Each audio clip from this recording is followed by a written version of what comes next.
Bwana Yesu Kristo asifiwe sana. Ninakusalimu kwa jina la Yesu Kristo. Kitabu kile cha Wakorinto wa kwanza sura ya 14 mstari wa 10 inasema, yamkini ziko sauti nyingi wala hakuna isiyokuwa na maana.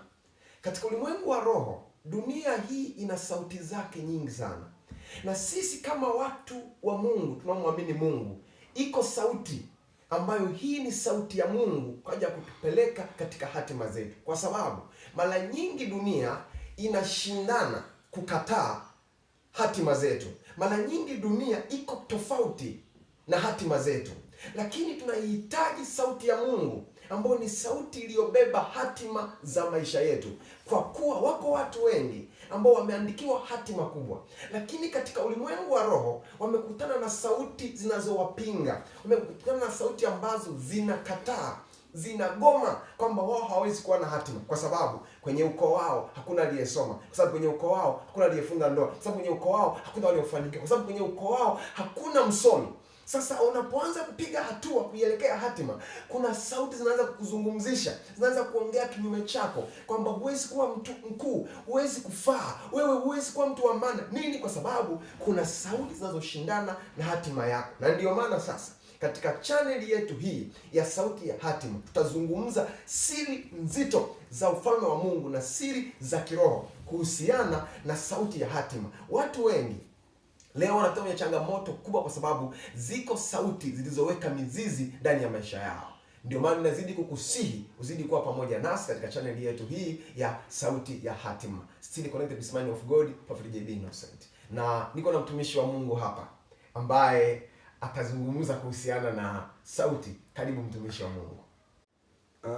Kipekee namshukuru Mungu sana kwa wakati huu na muda huu ambao nimepewa nafasi na mtumishi wa Mungu JB Innocent. Na shukuru Mungu kwa kunikaribisha kwenye kituo hiki cha television yenu.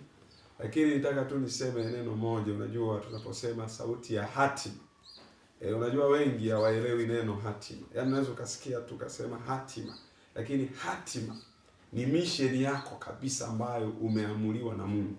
Sasa wengi wanashindwa kufika kwenye hatima zao au kwenye maono yao, kwenye kile walichoamuliwa. Kwa nini? Kwa sababu ziko sauti ambazo ziko kinyume na hatima zao, zinazowafanya wanashindwa kufanikiwa, wanashindwa kufikia ndoto zao. Ndio maana mtu wa Mungu amesoma hapa neno ile la Wakorinto wa kwanza 14 na ule mstari wa 10, anasema yamkini duniani ziko sauti za namna nyingi, ziko nyingi. Hizo sauti zote zina maana. Sasa na maana sio tu kwamba wengi tunakutana mambo ambayo ni mabaya, na yenyewe ni maana. Sasa unaposhindwa kupambanua kwamba hii sauti inanipeleka wapi, utajikuta unaharibikiwa na unashindwa kufika kwenye hatima yako. Lakini muhimu sana kila mmoja usimame kwa ajili ya hatima yako. Kwa sauti ya hatima, hii television ambayo ni Sauti ya Hatima, hii television imebeba kitu kikubwa kwa ajili ya maisha yako. Kwa hiyo ni muhimu sana msikilizaji na mtazamaji, na kusihi sana uifuatilie television hii, itakusaidia na kuna mahali utafika. Kwa hiyo mtu wa Mungu, mtumishi wa Mungu yuko JB Innocent. Mungu amempaka mafuta kabisa kwa ajili yako. Kwa hiyo hebu wewe toa nafasi, fuatilia hii channel hii. Mimi kipekee kama mtumishi wa Mungu nimekuwa nikifuatilia vipindi vyake mbalimbali, ananibariki sana. Kwa na wewe nakushauri unayesikia sauti hii, hebu na wewe fuatilia. Naamini kuna kitu utakipata, na kwenye hatima yako utakipata kitakachokusaidia ufike kwenye hatima yako. Mungu akubariki sana, neema iwe juu yako. Amen. Asante sana mtumishi wa Mungu kwa neno hili zuri.